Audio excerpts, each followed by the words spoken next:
Ассалаумағалейкум, қалайсыздар достар? Қалай естіліп жатыр?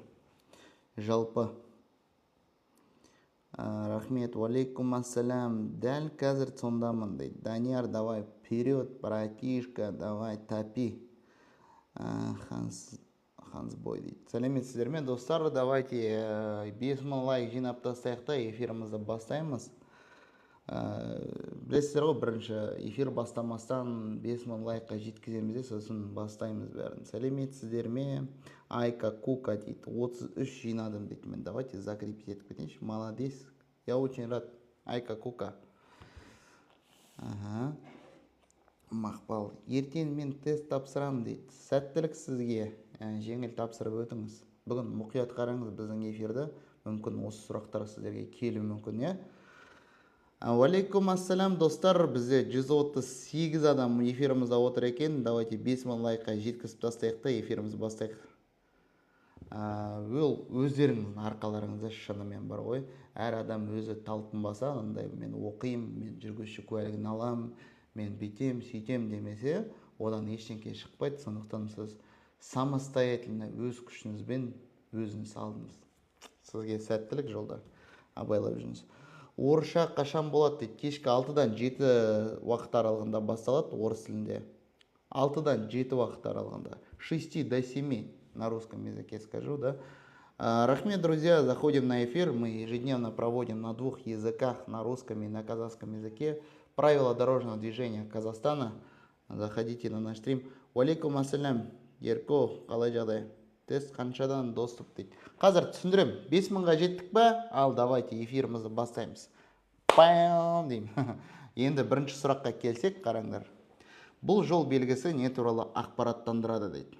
Бұндай белгіні сіздер елді мекен тыс жерде көбінесе көресіздер. Және де елді мекенде де орнатылуы мүмкін, не? Бұл белгі сіздерге демалыс орын дейді. То есть астындағы мынау қосымша ақпараттық белгісіне қараңыздар. 800 метр деп жазып тұрса, онда 800 метрден кейін ғана сіздерде іргелес аймақта демалыс орын бар екенін ақпарат етеді, достар. Окей. Ладно, поехали дальше. Мұнарада ұзақ тұраққа арналған орынға дейін 800 метр дейміз міне. Жаттап алдық қой дейді. Ол керемет қой. Просто мұнда режим экзамена дегенді таңдаймын да, сосын определенный тақырыптарды өтеміз. Конечно. Өте керемет. Енді қараңдар, елді мекенде тыс жерде, для начала давайте осылай жасайық сендерге. Қараңдар. Мысалы, сен қаланың сыртындасың, сен осы белгіге дейін қандай жылдамдықта жүре аласың, соны жазшы маған, жаным сол. Міне, сен қаланың сыртындасың. Қандай жылдамдықпен сен жүруіне болады дәл қазір, соны жазшы маған, пожалуйста. Достар, ауырмаңыздар, қазір андай погода бір күн жылы болады, бір күн суық болады, так что бір темпті, бір қалың киіммен жүре беріңдерші. Жылы болсын, суық болсын, ауырып қалдым да. Жақсы, керемет. Достар, қаланың сыртында, егерде бөлу жолағы болмаған жағдайда, біз 100 км сағатымен жүреді екенбіз, 100 едік. Енді жаным сол, сен мына белгіні көрдің, осы белгіні өткенсің, осы аймақта сен 75-пен жүруіне бола ма, әлде болмай ма? Соны жазыңдаршы маған. Дополнительный сұрақтар ғой нарада, печеньнан ұрып құлататын. Нарада белгі бар да, міне 60 деп тұр. Бірақ сен осы аймақта белгіден кейін 75-пен жүресің ба? Болмайды дейді, болады дейді, біреуі жоқ дейді, болады, болмайды дейді. Енді сіздерге бір ақпарат айтып өтейін. Бұл қаланың сыртында сіздер 100-бен жүрулеріңізге болады. Бірақ бұл белгіні өткенсің, сіздер 75-пен жүре аласыздар ма дейді. Бұнда 60 деп тұр. Көбісі бүйтіп, сендер математиканы дұрыс білмейсіңдер ма не? 60-тан жоғары жүрме деп тұр ғой деп ойлап түсіңдер. Бұл белгінің атауы жылдамдық ұсынылады дейді. Сонда сіздер бұл белгіге қарамастан 60-тан жоғары да төмен жүре беруіңізге болады. Сондықтан сіздер осы аймақта не то что 75-ті 100-бен жүрулеріңізге рұқсат етеді. Көбінесе бұндай белгілер қауіпті аймақтарда орнатылады, сондықтан өздеріңіз біліңіздер, бірақ 60 деп қойса, примерно сол шамада жылдамдықтан сағандарыңыз дұрыс болады. Қауіпсіздік үшін. Қаласынан боламын, менің сұрағым бар үлкендік алай алды. Қазір Ерко 10-шы сұраққа жетейік, сол кезде түсіндірем, жарай ма? Мұнда рұқсат етілген дейсіңдер міне. Рахмет, ары қарай кеттік. Міне қараңыздар достар, келесі сұрағымызға келдік. Рекомендуемый ғой, конечно. Міне қайтадан жол белгісін көрсетейін. Міне жол белгісі жоқ қой, мұнда бағдаршам. Қараңдар. Біздің жүріс бағытымызда неше жолақ бар? Соны айтыңдаршы маған. Қанша жолақ біздің жүріс бағытымызда бар? Давайте постепенно бүйтіп раскрывать етейік, маскаларын шешейік бүйтіп, маскаларды. Регулировщик түсінбей қойдым дейді. Түсіндірем қазір, регулировщик шықсын маған, түсіндірем қазір. 3 жолақ дейді. Ой, жандарым, сол кейбіреулері мұнда 4-5 жолақ дейді ғой. Сенің жүріс бағытың бойынша қанша жолақ десе, міне 1, 2, 3 дейсіңдер міне. Жолақ деген не вообще ол? Жол шеті мен жол таңбасының арасы ғой міне. Мына 1 жолақ, мына 2, 3. Қарама-қарсы бағыт санамай қой жаным сол. Егерде қанша жолақ бар десем, сол кезде 5 дейсіңдер. Қанша шенің жүріс бағытын бойынша десең, 3 дейсің. Енді осы 3 жолақтан да сіз осы бағдаршамның көрсеткішіне бағынып, тура бағытта жүрулеріңізге рұқсат етіледі. Түсінікті ме? Все, поехали. Себебі басқа знак жоқ қой, тура дейсіңдер. Тура. Андай көріп отырсыздар ма? Жарыстар болып отыр ғой, неше түрлі қазір. Қазақша күрестен болып отыр. Сосын атпен бетіп келе жатып садақ ататын көріп отырсыздар ма қазір? Nomad Игр Games деп шығып отыр ғой қазір. Керемет отыр негізі. Сейчас объясню, друзья. Давайте дойдем до 10-го вопроса.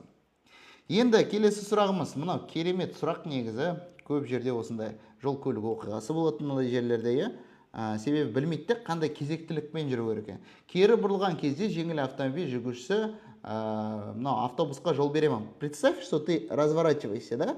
Ол оңға бұрылған жатыр. Сен оған жол бересің ба, әлде басымды болып өтесің ба? Кто первый проедет, жандарым сол? Соны айтыңдаршы маған. Автобус жол беріп, кері бұрылуға болады дейді мында. Береді дейді. Әрине.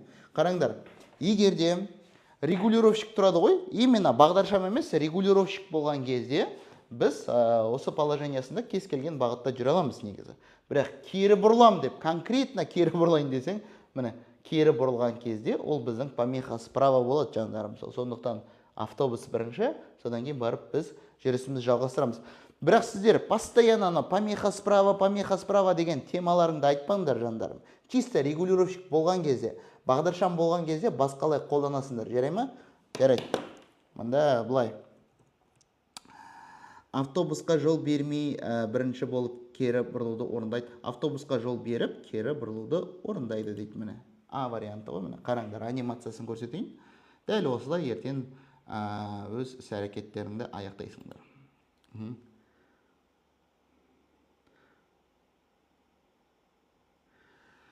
Мен сізге жауап берейін. Егерде сіз осы тестті өтсеңіз, мысалы спецонда, сонда 1 жылдың ішінде сізге 3 мүмкіндік беріледі вождение тапсыруға. Үшеуінен де қылатсан, онда 2 айдан кейін қайтадан тест тапсыратын боласың, жансын. Все, обратно будешь проходить. Осы жағдайда бізге басып озуға рұқсат етіледі ме дейді. Бұндай бағдаршамдар көбінесе Алматы қаласында бір жерде ғана бар, басқа Қазақстанның жерлерінде жоқ, бірақ жол қозғалысы ережесінде бар. Бұл реверсивтік бағдаршам, егерде қызыл жанса, ол осы жолаққа арналған, мына бағдаршам осы жолаққа арналған, онда сіздердің жүріс бағыттарыңыз тек қана міне қызылмен белгілеген жер. Онда сіздер көрші жолаққа мүлдем түсулеріңізге тыйым салынады. Айырмашылығы жоқ, мына жүк көліктің жылдамдығына сәйкес андай 30-дан төмен жүреді, 40-дан төмен жүреді деген. Вообще без разницы. Просто саған ол жолаққа түссең, сразу 6 айға праваңды алып қойдан арадан. Встречкаға шығып кетесің да, короче. Все, окей. Рахмет достар лайктарыңызға. Жол қозғалыс ережесін достар қазақ тілінде дамытайық. Лайк басқан сайын адам саны да көбейеді. Так что давайте достар бір 20-30 рет эфирді бір тапыт етіп жүрейік. Сізге үлкен рахмет. Міне андай бір кетіп кетейік насыщениеға. Келесі сұрағымыз достар. Егер жол жиегінің ені жүріс бөлігінен түсу үшін жеткілікті болса, сізге жол жиегінде тоқтап тұруға бола ма дейді. Енді қараңдаршы нараға. Елді мекен, принципе, ойлайсыңдар, мына арада үйлер бар, значит, ол қаланың іші деп ойлап отырғаншы. Короче, сендерге бүйтіп түсіндірейін. Міне, мына арада көк белгі тұра ма, ішінде населенный пункт жазып тұра ма, ол сендер пока елді мекен тыс жердесіңдер да. Мына сплошной тұрған, ол жол шетін көрсетеді. Мынандай сплошной болмаған жағдайда асфальттың шеті, ол жолдың шеті болып саналады. Сондықтан жол шетінде толықтай шығып тұрасыздар, жол жиегінде аялдауға рұқсат етіледі. Понятно? Все, окей. Нарада рұқсат етіледі деп белгілеп кетейік. Міне, памам. Өте керемет. Так что не надо бояться, жандарым сол. Ойбай, братан, мынау сплошной дегенді вообще көбісі қақпай қалады екен ғой. Сплошной көрсе болды, оны вообще категорически кесуге болмайды дейді. Жаным сол, именно с правой стороны болады, бірақ с левой стороны оны кесіп өтпей қой. Ага. Міне, самый топчик вопростар, я. Міне, қиылысқа келдік сіздермен. Сен нарада қиылысқа жеттің де, міне нарада бүйтікші, бүйтіп суретін салып қояйық. Мынау қара жуан сызығымыз бар ғой, ол басты жолдың бағыты деген сөз. Басым жолы былай тура бағытта емес, солға қарай кеткен. Енді қараңдар, қандай кезекпен жүреміз, достар? Иә, басты жолда кім бар? Ол автобус жүргізуші бар, және де біз бармыз. Екеуміз басты жолда болсақ, онда екеуміздің жолымыз тең емес пе, дұрыс па? Сондықтан автобустың оң жағынан біз болып келеміз. Сондықтан біз бірінші, ол екінші, үшінші кезекте мына жеңіл көлік жүргізуші жүретін болады. Көрдіңдер ма? Ешкім дейсіңдер. Біз мына арада авторитет болып өтеміз. Міне, бірінші, екінші автобус, содан кейін барып жеңіл көлік. Молодцы. Әне, әрі қарай кеттік. Рахмет, достар, лайктарыңызға. 506 адам эфирімізді отыр. Давайте әрқайсымыз жол қозғалыс ережесін, достар, қазақ тілінде дамытып, лайкты бір 50 рет саусақтарында аямай басып отырайық, достар. Білесіңдер ғой, лайк басқан сайын адам саны көбейеді. Адам саны көбейгенсің, бізде жол қозғалыс ережесі бойынша көп адам ақпарат алады. Сосын жолымызда қауіпсіз болады. Сондықтан давайте делайте добро. Бұл жол белгісі сізге не туралы хабарлайды. В принципе, мына арада понятно да, жаяу жүргіншілердің ғана қозғалысына рұқсат етілген аумақтан жол учаскесі аяқталатын орын дейді. Конечно, бұл ғой, мынау. Аны басамыз. Это новые знаки, родной. Дальше кеттік, міне. Ой, жаным сол, топовый сұрақтың бірі. Сізге осы жағдайда көрсетілген орындардың қайсысына аялдауға жүзеге асыруға рұқсат? Где ты можешь остановиться, родной, айтшы маған? Міне, короче, сен көлікпен келе жатсың да, мына арада Алматы перечеркнутый деген белгіні көресің да. И сен қай жерге тоқтай аласың? Оң жақтан, сол жақтан, любой жерге тоқтайым дегендерім бар ма сендер да? Не болып отыр нарада? Не болып отыр? 2 мен 3 дейді. Давайте тағда бір рет анимациясын қарайыншы, нарада что-то мен өзім қақпай жатырмын да. Міне, біреу тоқтады, екеу тоқтады. Мынау алдымен ба, артымен қойды ма? Что-то непонятно. Мынау міне понятно. 3 дейді. Міне алмасты 3-ті көрсетті. Енді қараңдар, жандарым. Короче, кім 2-3 деді, сендерге түсіндірейін. Мына арада көк белгі көріптісің ғой. Көк белгі қай жерде орнатылады? Қаланың сыртында. Сен қаланың сыртындасың, жаным сол. Так что қаланың сыртында сен тек қана оң жақта аялдай аласың. Сол жақта саған аялдауға болады, әрине, егерде көлігіңді мына жүріс бағыты бойынша орнатсаң. Түсінікті ма? Саған надо было нарада развернуться былай и былай қоюға көлігіңді. Сонда саған болушы еді.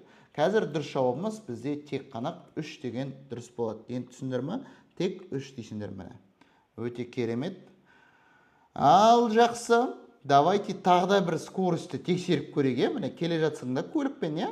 Осы белгіден өткенсін, сен қандай жылдамдықпен жүруіне болады? Ал енді, достар, давайте тексеріп көрейік білімдерімізді. Не бар емес пе? Садиктағы мұғалімдер сөйтіп түсіндірмеймін. Ал енді балақайлар, давайте енді бұл аймақтың жылдамдығын білетін боламыз деп. 100 дейді, 60 дейді. Бекжан, молодец, красавчик, от души саған сыйлыққа 50-60-ты қойды есік. Родной, бұл белгі сіздерге қаланың сыртында жүр екеніңізді ақпарат ет. Мына жерде Алматы деген бір елді мекен бар екенін жолдың оң жақ немесе шет жағында аяқталды деген сөз. Так что белгіден өткенсің, егер де бөлу жолағы болмаған жағдайда тек қана жол таңбалары болады, сол кезде 100 км сағатымен жүрулеріңізге рұқсат етіледі. Запомните раз и навсегда, роднойлар, 100-бен жүресің, қайдағы мында 200, 300 дегендерді көрсетпеңдерші маған, пожалуйста. Көзім ауырады, мен ондай нәрсені көрсем бар ғой. Көзім ауырады да қазір разворотпен телефонды жағынан тебем қазір. Көрсетпеңдер онда. Жаяу жүргінші өткелінің алдында аялдауға рұқсат етіледі ме дейді. Енді қарашы жаным, сол мен саған қазір мынандай сұрақ қоямын міне. Попробуй ответить, если ты мастер спорта по правилам дорожного движения. Нарада көлік тұр, манарада көлік тұр и манарада көлік тұр. Міне, еще манараға қойып қойшы, тротуардың үстіне шығып тұрсың. Жеңіл көлік та, міне, біреу, екеу, үшеу, төртеу және бесеу. Қай жерге сіздерге аялдауға болмайды, жандарым сол. Так что давайте проверим наши знания. Ал, давайте. Аха. Қай жерге сіздерге аялдауға болмайды? Аха. 30 метр деген кейін сол дейді. Ой, жаным, сол 30 метр деген сен енді датавоз страх болып кеткенсіңдер ма? Қиылыстан кейін 30 метр емес пе? Именно пешеходный переходта максимум 5 метр ғой, жаным, сол. Мында әлі біреуі де дұрыс жауап берген жоқ.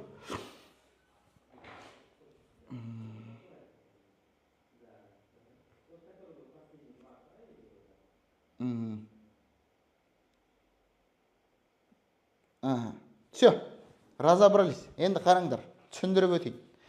Мына суретте, достар, бізде екі жақты жүріс жолы. Да ты чё, братан, как ты это определил десең, мына арада знак бар ма, одностороннийдікі? Жоқ. Значит, бұл екі жақты жүріс жол. Мына былай жүреді, мына жағы былай жүреді. Енді қараңдар. Сіздердің жүріс бағыттарыңыз бойынша жаяу жүргіншілер өткелінде 5 метр арақашықта аялдау керек. Сондықтан бір деген жүргізуші, ол нарушитель номер 1 в Казахстане. Енді жаяу жүргіншілер өткелінен кейін сіздер кез келген жерге аялдауларыңызға болады. Сіздердің жүріс бағыттарыңыз бойынша жақсы, сонымен екіге аялдауға болады екен. Енді қарама-қарсы бағытқа көшейік, ал бастаймыз. Енді қарама-қарсы бағытта келе жатсақ, мысалы 3 деген көлік негізі 5 метр арақашықта аялдау керек. Сондықтан 1 мен 3 бізде нарушитель номер 1 в Казахстане. Жаяу жүргіншілер өткелінен кейін кез келген жерге сіздерге аялдауға болады. Енді тротуардың үстінде кішкене басығақ қойма деп ойлап отқан шығарсыңдар. Мына арада, достар, жеңіл көлікке аялдауға рұқсат етіледі, егерде жаяу жүргіншілерге кедергі келтірмесе. Сонымен біздің дұрыс жауабымыз қай жерде аялдауға болмайды десеңдер, именно по направлению движения 5 метр болу керек. Сондықтан екі жақты болғандықтан сіздер 1 мен 3 бізде нарушитель номер 1. Түсіндір ма? Все, разобрались. Рахмет. Топ. Мында тыйым салынады дейміз мына. Жақсы, арғарай кеттік. Көрдіңдер ма? Как надо решать тесты? Полностью бүйтіп соображать ету керексіңдер ғой. Сперва определить қандай жол, односторонний ма, двухсторонний ма. Содан кейін барып уже андай развертка кетеді полностью.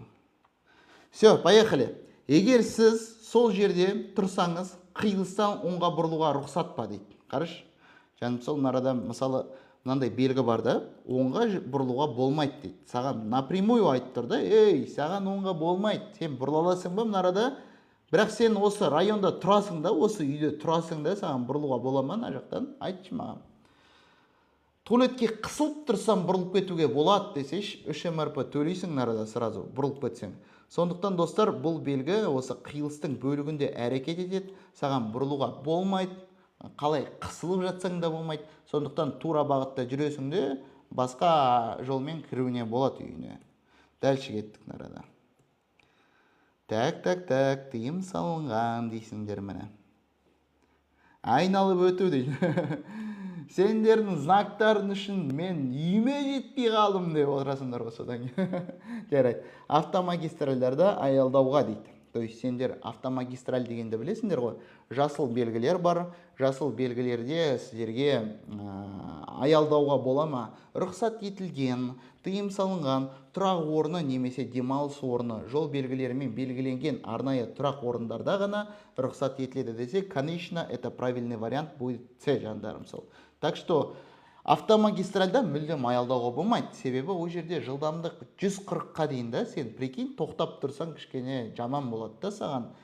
Қақып кетуі мүмкін, особенно туман кезінде. Ол жерде ешкім тоқтай салмайды. Ұшады да бәрі. Сол үшін іргелес аймақта ғана сіздерге ұзақ уақыт демалыс жасауға болады. Келесі сұрағымыз енді жеңілдеу, мында көпірдің астында сіздерге аялдауға бола ма дейді. Айтыңдаршы маған жандарым. Бола ма, болмай ма? Кеше тапсырдым, шүкір 37 жинадым дейді. Айдар деген бауырымыз, Айдар, красавчик, өте қуаныштымын. С дейді, конечно, тыйым салынатын арада. Напрямую өтіп кетейік. Енді достар, сіздерге кішігірім бір ақпарат айтып өтейін. Бізде pddts.kz командасында мынандай керемет кітаптарымыз бар. Жол қозғалысы ережесі бойынша орыс тілінде және қазақ тілінде. Енді наличиеда бар, егерде алам десеңіздер, өте керемет, дайындалуға да болады. Бізде иллюстрация суреттермен көрсетілген, сен жай ғана сөйлемін оқып шықпайсың. Көбісінде жай ғана сөйлемдері болады да, ұқпайсың ғой, кітапты лақтырып жүресің. Ойбай, что басыма кірмейді, мен оқығым келмейді деп. Мына кітапта 100% оқитын боласыңдар. Сөйлемін оқисың, суретіне қарағанда бәрін түсініп аласың, жаттап аласың. Содан кейін әр тақырыптан кейін мынандай тесттер болады. Тестте еще түсінде жауаптар болады. Және де әр тақырыптан кейін сіздерде мынандай QR код болады. Ол не үшін десеңіз, телефон сканировать етесің, тағы да мынау тесттерді шығарасың мен сақылда. Бұл кітаптың құны 4990 теңге. Қазақстан бойынша барлық қаларға достар жеткіземіз. pddts.kz командасынан Каспий магазинда PDDRK деп жаш, жаным сол, сонда осы кітапта алуына мүмкіндік болады. Ары қарай кеттік. Келесі сұрағымыз, мына жол белгісі қалай аталады дейді. Енді мал айдау дейміз, бұндай белгі. В принципе, понятно ғой, это не означает за рулем мал, там, көбісі оқушылар сөйтіп айтады. Аға, арада, мал айдау. Перегон сағата көбінесе андай ауылды мекендерде орнатылады, сондықтан мал айдау деп басамыз арада. Дәлші кеттік. Келесі сұрағымыз, достар, екі көлік жүргізушісі 30-бен сызылып келе жатыр да. И қасымызда екі белгіні бейтіп көріп қалдық. Айгерім, рахмет сізге. Екі 30-бен келе жатыр да, сызылып, білмейм не істеп келе жатыр, телефон шұқылап жатыр ма. И мына арада бізде мынандай белгі пайда болды. 50 дейді. 50 көк түсті болса, ол сіздерге ақпарат береді мынандай. 50-ден жаным сол жоғары жүр. Осы аймақта ең төменгі жылдамдық сенде 50 дейді. Сондықтан екеуі 30-бен жүрсе, конечно, екеуі нарушитель болады. Сондықтан мында дұрыс жауабымыз екеуі де бұзуда дейміз. Міне көрдіңдер ма? За рулем малдар деген знак керек негізі дейді. Ондай знактар бар ғой уже. Ондай знактар бар ғой, неше түрлі знактар бар ғой. Неше түрлі ондай. Білесіңдер ма? Мынандай белгілер бар емес пе? Машинаның артына жабыстыратын. Мынандай У деп тұрады ғой, соны айтыңдаршы, нені білдіреді? У деп тұрады ғой. Көліктің артында У деп тұрады ғой, нені білдіреді? Айтыңдаршы маған. Міне, мысалының арасына жабысып тұрады. У деп мынандай үш бұрышты. Білесіңдер ма? Учебный дейді. Қойши, учебный емес ол. Ол убью, уйди, ушатаю, убийца деп қойсашы. Улитка дейсіңдер, примерно терминдер жинап алғансың ғой. Жайдам, дұрыс айтасыңдар, ол учебная дейді. Учебная. Сенде мысалы тек қана автошколаның машинасы ғана жабыстырмайды, жаным сол. Мысалы сен праваңды алдың ба, артына жабыстырып қойсаш, басқа жүргізушілерге ақпарат бересің. Мен жаңа ғана автошколаны бітірдім, артынан бір дистанция 200 метр саңдаршы, маған жақындамаңдаршы деп ескертесің бәріне. Түсінік ма? Жақсы. Енді, сабақта отырымда, бір оқушым айтады, аға дейді, мына Ш дегеніңіз, маған бір досым айтты дейді, мына Ш деген Шымкенттен келген адамдар ғана жабыстырып ала ма дейді.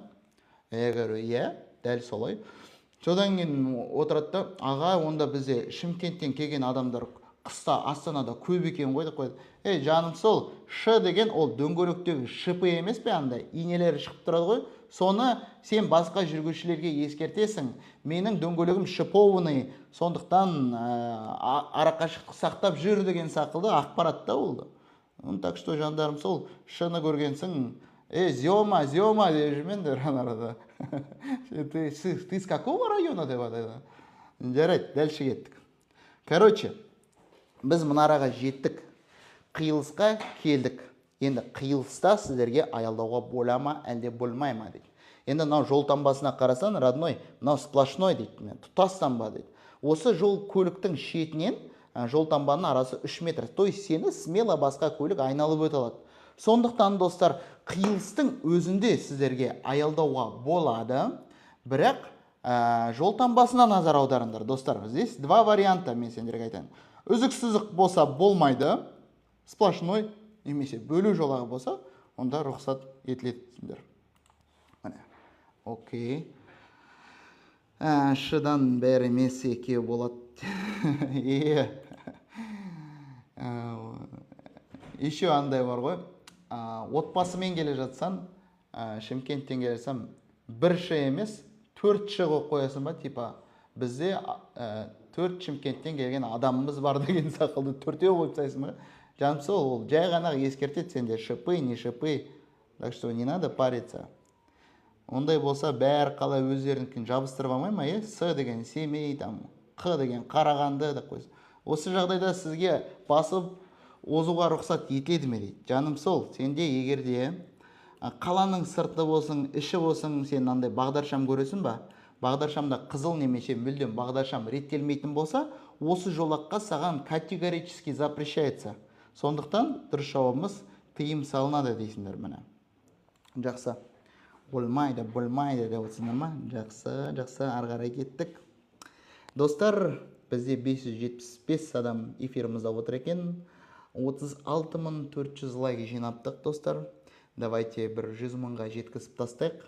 Жеткізгенсін уже айта бермеймін сендерге. Лайк басыңдар, бүйтіңдер, сөйтіңдер деп. Так что давайте дәл қазір бір максимально тапать етіп жүрейікші, достар. Қолдап жүрейікте, күнделікті осындай эфир көрмейтін шығарсыздар. Бірақ күнде өткіземіз жандарым. Так что обязательно еще подпишитесь. Жүргізуші рұқсат етілген ең жоғарғы масса 3/5 тоннадан аз жүк көлігінің басқара отырып, қиылыстан қай бағыттарда өте алады дейді. Короче, аз жүк көлік десе, слово аз деген төмен деген сөз ғой. Значит, біз кез келген бағытта жүруімізге болады. Келесі сұрағымыз, жандарым, мынау сұрақ негізі топчик. Сізге рахмет достар лайктарыңызға. Сізге тоқтап тұруға рұқсат етілген жерлерде көрсетіңіз дейді. Қай жерге саған тоқтап тұруға болады? Енді бүйтеміз арада, міне, көлікпен келе жатырмыз. Мына біз қай жерге тоқтауымызға болады? Міне, 4 жерді көрсеткен. Мына белгіні білесіңдер ғой, я? Это не говорит тебе, едь только прямо, жаным сол. Это односторонний дейді. То есть мына арада 3 жолақ бары, осы 3 жолақ бойынша тура бағытта жүресің. Запомни, жаным сол. Мынандай белгіде сен тек қана оң жағынан емес, және де сол жағынан да сіздерге аялдауға болады. Сондықтан біз қай жерге аялдауымызға рұқсат етіледі десеңдер, 1, 2 және де 4 дейміз. 3-те неге болмайды десеңдер, мына белгі сіздерге тоқтап тұруларыңызға тыйым салынады. Орнатылған жерінен келесі қиылысқа дейін сіздерге тоқтап тұруларыңызға болмайды. 5 минуттан жоғары тұруларыңызға тыйым салынады. Өз сөздерімен айттым. Сонымен достар, мында белгілеп кетейік. Сізге тоқтап тұруға рұқсат етілген жерлерді көрсетіңіз десе, 1, 2 и 4 дейміз. Қазір 1 секунд тосадырыңдар. Сендер міне айғайласып кеттіңдер. Жай сөйлеңдер.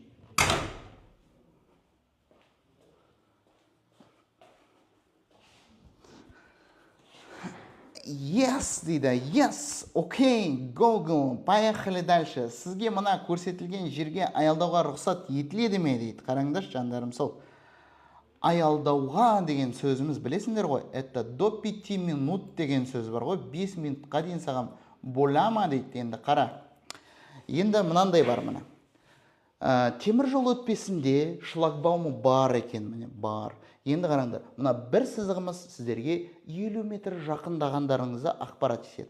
2 сызық көрсеңдер, ол 100 метр, в принципе, математиканы қосасын. 3 сызық болса 150 метр, уже 4 сызық деген болмайды жаным сол. Так что осындайға қараңыздар обязательно. Егер де сен арада 5 минутқа дейін болады, 5 минуттан жоғары осы белгіден кейін сіздерге тыйым салынады. Сондықтан жандарым, давайте посмотрим. Рұқсат етіледі, тыйым салынады. Сізге мына көрсетілген жерге аялдауға рұқсат етіледі ме десе, конечно, смело, братан. Атырауға тест тапсыру баратындар бар ма дейді. Достар, міне, менде TikTok парақшам бар өзімнің. Біз осы бар ғой, мысалы стримді өткізіп аласыңдар ғой, көре алмай қаласыңдар, бір интернет істемей қалады. Сол кезде міне TikTok парақшаға тіркеліп кетіңіздер. Осы TikTok парақшада бізде YouTube канал бар. Сол YouTube каналдан сіздер осы көре алмаған стримдарыңызды қосымша көрулеріңізге болады. Екі тілде де, орыс тілінде де, қазақ тілінде де саламыз. Так что обязательно подпишитесь, ол мен жеке парақшам Адлет деп жазып тұрады, короче. Міне ең үстінде комментарияда тұр ғой, Адлет деп. Жеңіл автомобиль жүргізушісі жүрісін қандай бағыттарда жалғастыра алады дейді. Енді қараңдар. Во-первых, бүйтіп разбор жасайық сіздермен.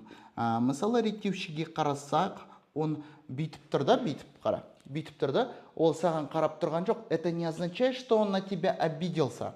Это означает, что ты можешь ехать прямо и оңға. Енді жарайды, біз түсіндік қайда жүруімізге болады. Бұнда екі жолақ бар. Бірінші жолаққа келсек, бізде жол белгісі бар. Осы жол белгісінде бізге тек қана оңға жүру керек дейді. Ал енді давайте жандарым қараңдаршы, мұнда бізде екі жолақ бар. Міне бірінші жолақ және де екінші жолақ. Сен оңға бұрылған кезде қай жолаққа түсу керексің, айтшы маған. Оңға дейді, только оңға дейді. Сәлеметсіз бе ағай дейді. 33 жинап өттім, кеттім дейді. Азы дейді. Рахмет сізге. Өте қуаныштымын. Жеңіл тапсырыңыздар емтиханнан. Бізбен бірге болыңыздар. Күнде эфир көріңіздер. Сол кезде жақсы болады. Нарада тоқтай тұрыңдар. Мұнарадан бір кішкене бірден келе отыр. Шәрне туфлиім шешіп ұрайын бай. Короче, бір қарындасым нарада бар ғой, мен ұрыспақшы да. Туфлиім шешіп ұрсайын ба деп қойып. Жоқ, ұрыспай қой. Жандарым, бірді таңдайсыңдар. Қазір білесіңдер, жаңа заңға сәйкес, қай жолақтан шығасың, сол жолаққа түсу керексің. Сонымен бізде дұрыс жауабымыз тек қана оңға және бірінші жолаққа ғана түсу керексіңдер. Оңға дейміз. Поехали дальше. Келесі сұрағымыз. Осы екі жүргізушісі қайсы аялдау ережесін достар бұзды. То есть біз қиылыста тұрмыз. Соны примерно көріп тұрсыңдар, Енді жеңіл көлік, жүк көлік екеуі қайсысына аялдауға болмайды. Запомните, жандарым, сол раз и навсегда. Егер де қиылысқа келсеңдер, осы қиылыстың бөлігінен сіздер рулетка аласыңдар строительный магазиннан. 30 метр бүйтіп созасыңдар, осы 30 метрден кейін сіздерге ғана аялдауға рұқсат етіледі. Неге мына 15 метр жерде аялдауға болмайды десе, сіздер басқа көлік жүргізушілеріне кедергі келтіресіздер. Себебі кейбіреулері өз іс-әрекетін аяқтай қылыста, сен анарада қақайып тұрасың, сосын саған соғылады ол. Түсіндір ма? 30 метр. Екеуі де мұнда аялдау ережесін бұзды. Екеуі де дейсіңдер міне. Понятно? Все, поехали дальше. Ойбай, не деген белгі мынау, не деген стрелкалар оңға солға көрсетіп қойған. Енді сіздерге кішігірім бір разбор жасап өтейін. Үстіндегі белгісі сіздерге бір жақты жүру жолына шығу дейді. То есть односторонний мен сен пересекаешься, сенде двусторонний движение болып тұрдан арада. И астындағы белгісінен шошымандар жандарым. Ол автобус жолағындағы жүретін автобустың бағыты дейді. Сонда сіз осы белгіге ғана бағынасың да, мысалы. Қазір мышкам кішкене қақайып тұр. Тура солға және кері бұрылуларыңызға болады. Түсінікті ма? Не надо бояться, автобусты көргенсің, ойбай, маған солға болмайды деген сақылды. Онда тек тура, тек солға, оңға, қайдаған жаным сол, тек тура солға және кері бағытта міне. Д вариантын таңдайсыңдар. Рахмет. Поехали дальше. Келесі сұрағымыз. Егер реттеушінің нұсқаулары, бағдаршам сигналдары мен басымдық белгілерінің талаптарына сәйкес келмесе, көлік құралдарының жүргізушілері нені басшылыққа алу керек дейді, короче. басымдық белгілерінің талаптары, бағдаршамның сигналдары мен талаптары, реттеушінің талаптары. Это, конечно, жандарым, легкий вопрос, да? Вот, короче, қиылысқа кеп түсің, да? И бағдаршам сенде бір қосылып, бір өшіп тұр, типа, реттеуші тұр. Сен кімге бағынасың дейді, да? Бағдаршам жасыл, реттеуші. Қолың биікке көтерсе, сен реттеушіге бағынасың. Міне. С 200% дейді. Рахмет. Хорош. Яғни енді мына сұраққа келдік. Сізге көлікті айдың жұп күндері бойынша осы жерде тоқтап тұруға рұқсат етілген бе дейсіңдер. Жұп, білесіңдер ғой, жұп деген не? Дәке, красава, 38 алдым дейді. Міне, дәкені белгілеп кетейікші. Красавчик.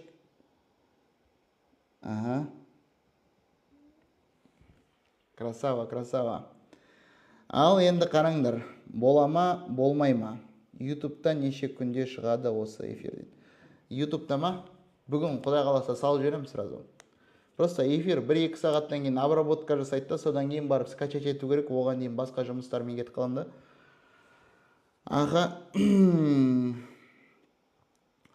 Қазір 23 апрельден бастап Қазақстанда міндетті түрде сертификат керек енді жандарым. Сертификатсыз сіздерді қабылдамайды. Рұқсат етіледі дейді. Конечно, жай ғана рұқсат етілген дейсіңдер нарада. Себебі сен белгінің алдында тұрсың ғой. Неге десеңдер, белгіден кейін ғана сіздерге аялдап тұруларыңызға болмайды, жұп сандары бойынша. Рахмет. Бағза от души. Бірін қызық деген бауырымыз. Рахмет от души. Келесі сұрағымызға келдік жандарым. Міне, қараңдар. Реттеушіге көрдіңдер ма? Екі қолын созып қойған бүйірге. Енді сіз қандай бағытта жүруіңізге болады? Енді бұл реттеушінің сигналы сізге тура және оңға жүруге рұқсат береді. Сенде жол таңбасы бойынша тура және солға дейді. Енді солға дегенді алып тастаймыз, соответственно, мында болмайды. Онда тек қана тура бағытта жүреміз деп белгілейсіңдер. Тек тура дейміз міне. Бамам! Өте керемет. Біз 26-шы сұраққа жетіп қалдық, жандарым. Өте керемет, е? Давайте, поехали дальше. Сізге мына жерге тоқтап тұруға рұқсат етіледі ме дейді.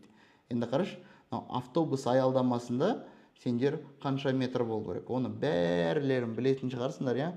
15 метр. Мында толықтай оқып шығайық. Маршрутты көлік құралдары қозғалысына кедергі келтірмеген жағдайда рұқсат етіледі дейді. Бұл жерге тоқтауға тыйым салынады дейміз. Конечно, С вариантын белгілейсіңдер. Болмайды. Жақсы. Ал енді мынандай сұраққа келдік. Қараш, саған солға бұрылуға бола ма? Осы жолақтан болмай ма? Міне. Тағы да анимациясын көрсетейін. Рахмет, Сабира. Кіріңіз, обязательно подпишитесь. Біз күнде уже бар ғой, 1 жылдай болды ма? 1,5 жылдай болды, сабақ беріп келе жатырмыз ғой, TikTok парақшасында.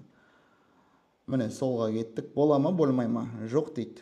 Болмайды дейді. Ал жандарым, сол сделаем сейчас разбор вам, да? Сейчас покажем. Қараңдар, енді қараңдар, міне. Осы жолақтан сіздерге солға бұрылуға бола ма дейді. Міне, қараш.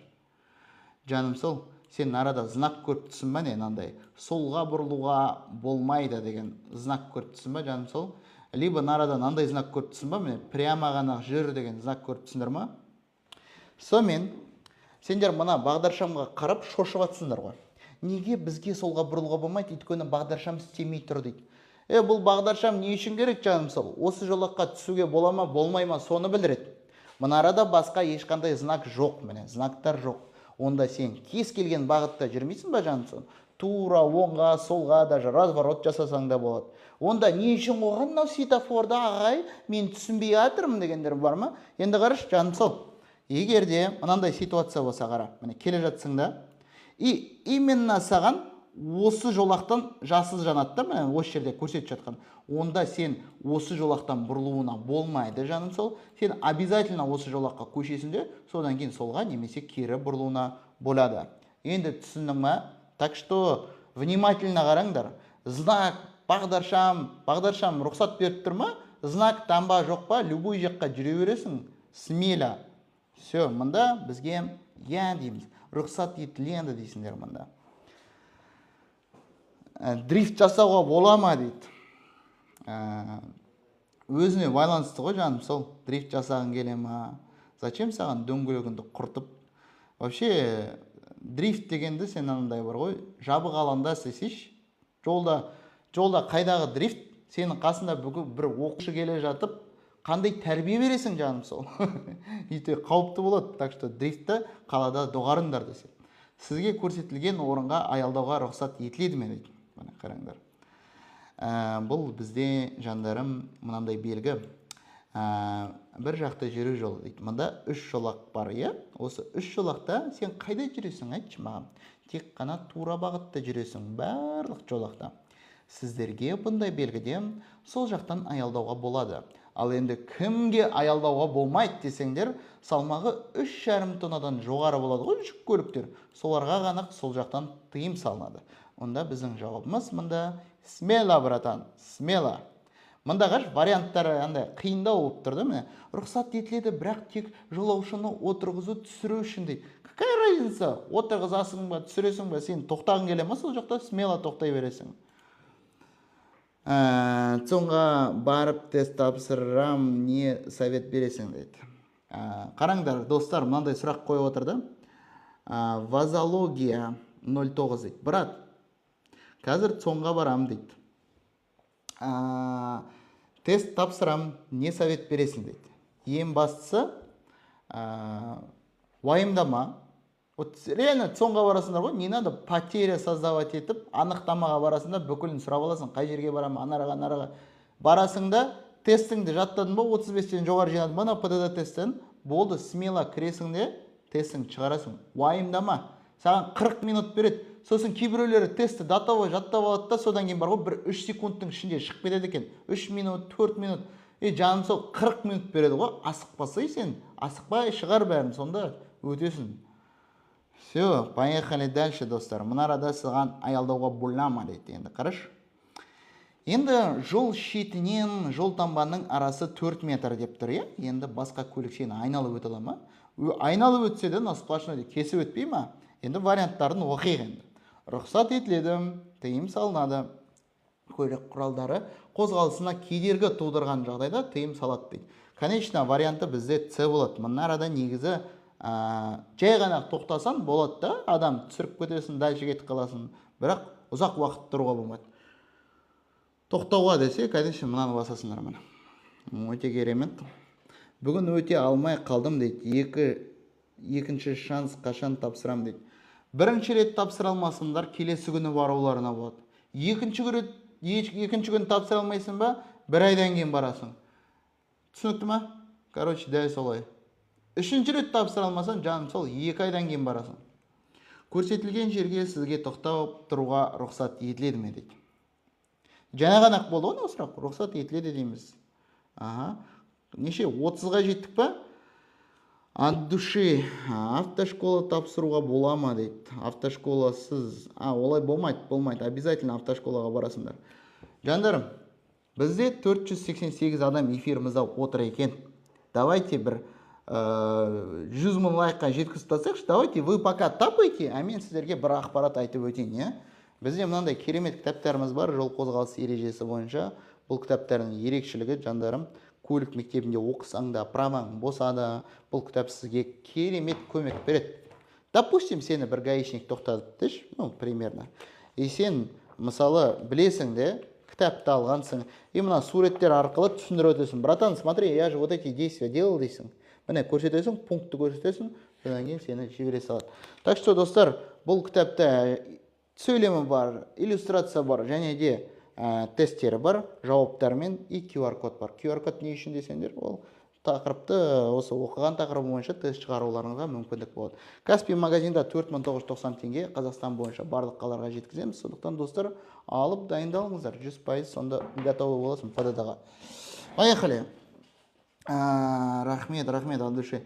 Жеңіл автокөлік жүргізушісіне басып озуға рұқсат етіледі ме дейді. Енді қараңдар, мына арада белгі тұр, көбісі ойлайтын шығар, мына арада мысалы 2 жеңіл көлік тұрса, тек қана жеңіл көліктерді басып озуға болмайды деп. Бірақ мотоциклдарда жеңіл көлікке жатады. Сондықтан, достар, сіздерге бұл мотоциклді басып озуларыңызға болады, егер де мотоциклдің жылдамдығы 30-дан төмен болса, жылдамдық км сағатына. Онда мынандай жауап таңдаймыз міне. Егер мотоциклдің жылдамдығы 30 км сағат кем болса, рұқсат етіледі деп белгілейсіңдер міне. Молодцы. Поехали дальше, да? келесі сұрағымыз, осы жағдайдағы сіздің әрекетіңіз. То есть много водителей мына арада бізде совершают такой опасный ситуация. Міне келе жатсың да, нарадан не істейсің, жаным сол, алдындағы көлігін солға бұрылғалы жатыр, бірақ ол мынаған жол береді, содан кейін барып бұрылмай ма? Сен не істейсің нарада? Көп жүргізушілер алады да жол жиегімен айда өте салады да. Жаным сол, сен көріп тұрсың ғой, нарада топырақ жол жиегі, нарада велосипед, жаяу жүргінші, коляскамен мамашалар кетіп баруы мүмкін да. Сондықтан ни в коем случае, жандарым, нарадан обгон жасамаш былай. Міне алдындағы қосты ма, сенде бір-ақ жолақ болған кезде бүйтіп өтпеші, жаным сол. Сенде қай кезде болады деген сұрақ туындаса, сендерде екі жолақ болады ғой, жүріс бағыты бойынша. Міне бірінші жолақ, екінші жолақ. Осындай кезде смело он жақтан айдап өтуіне болады. Но лучше всего, анандай новичок болсаң, сен дождись, пока бұл көлік өз іс-әрекетін аяқтап өтеді, былай кетіп қалғансың, тура бағытта жүресің. Түсінікті ма? Все, енді білетін боламыз. Жүк көлікті солға жақтан, тек жүк көлік жүру жолағын босатқаннан кейін қозғалысыңызды жалғастырасыз дейді. Міне правильный ответ А болады. Хорошо.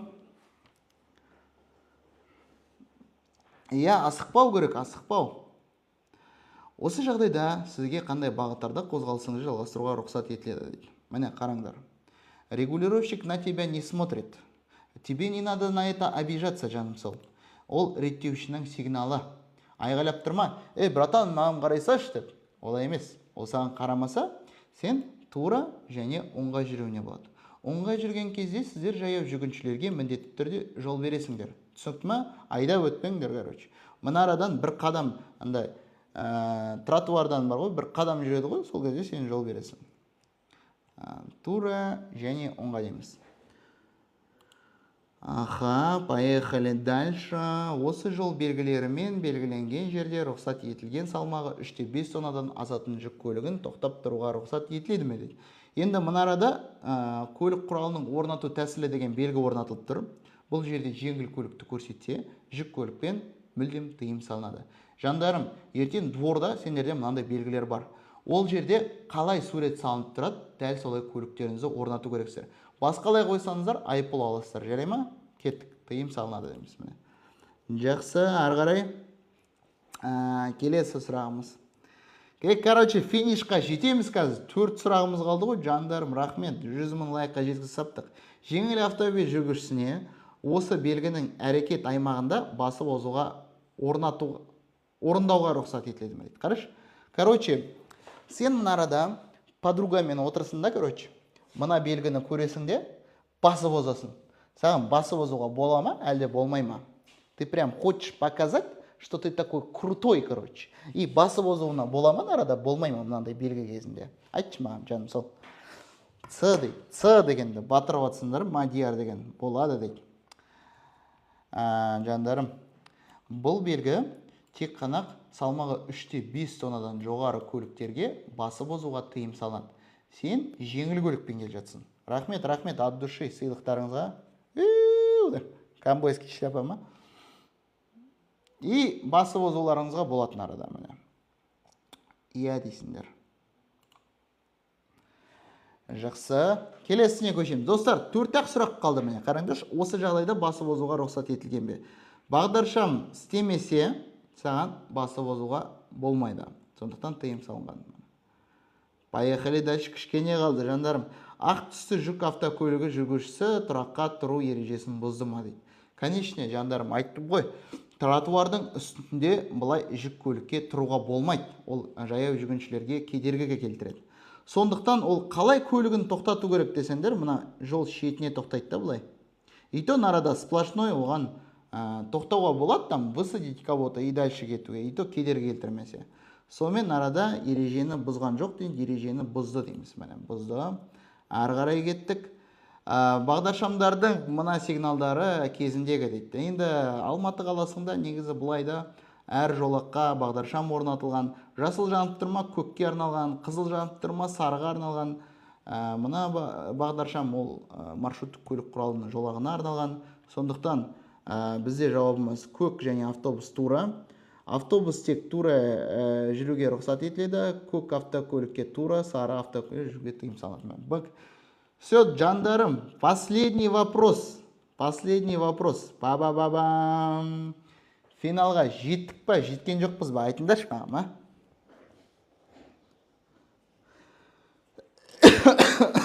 Енді, Бекжан, енді болады ондай светофорлар. Ол бізде ғой Астанада экономить етіп, бірақ светофор қоя салады. Мен есімде Қордай көшесінде бар ғой, бұрын Жұмабаевада бір светофор тұратын, ана ілініп тұрады да бет светофор. Енді Алматыда финансирование деген керемет қой. Қай жерге сіздерге аялдауға болады? Ал енді, все. Последний сұрағымыз. Көрсетілген желі екеуіне де тыйым салынады деп көбісі белгілеп жатсыңдар. Ал жандарым сол, давайте басайық. Бабам! Все. Өте керемет достар, қараңыздар. Біз 40-тан 40 жинадық. Ол өте керемет результат деп санаймын. Сіздерге де жұғысты болсын. Енді өздеріңізде шығарып жатсыздар ғой, мына арада жауап беріп, міне кішкене интернетім қатып жатыр. 40-тан 40 жұғысты болсын, барлықтарыңыз жеңіл тапсырып өтіңіздер емтиханды. Рахмет от души, брат, сыйлықтарыңызға. Әділет аға, неге только дорожные знаки ғана, медицина? Енді медицина дегендерді мен келесі рет заносты қойып берейін. Давайте, без проблем. Кешкі уақытта қойып берейін. Бірақ медицина сұрақтарын мен сіздерге қатты түсіндіріп бере алмаймын да. Все, финишқа жеттік. Енді жандарым, кімге тест керек болады жеңілдікпен, біздің TikTok парақшаға тіркеліп кетіңіздер, сообщение деген жерге басасыздар да. Әділет аға, маған тест керек еді деп жазыңыз, сонымен сіздерге менің атымнан қосымша жеңілдік болады. Рахмет достар, сыйлықтарыңызға. Бүгінгі эфир орыс тілінде болады, сағат 6-дан 7 уақыт аралығында. Друзья, у нас вечернее время с 6 до 7 на русском языке будет эфир. Заходите на наш стрим, будьте вместе с нами. С вами команда pddts.kz, Әділет Жүнісов. Всем удачи! Сау болыңыздар, достар.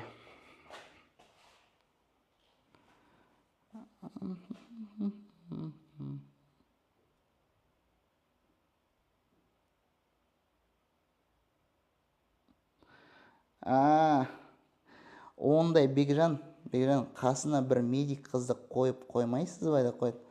Оны әйелім бар емес пе? Эфирді сосын вообще көрмей қаласыңдар мені. Не надо ондай маған тема.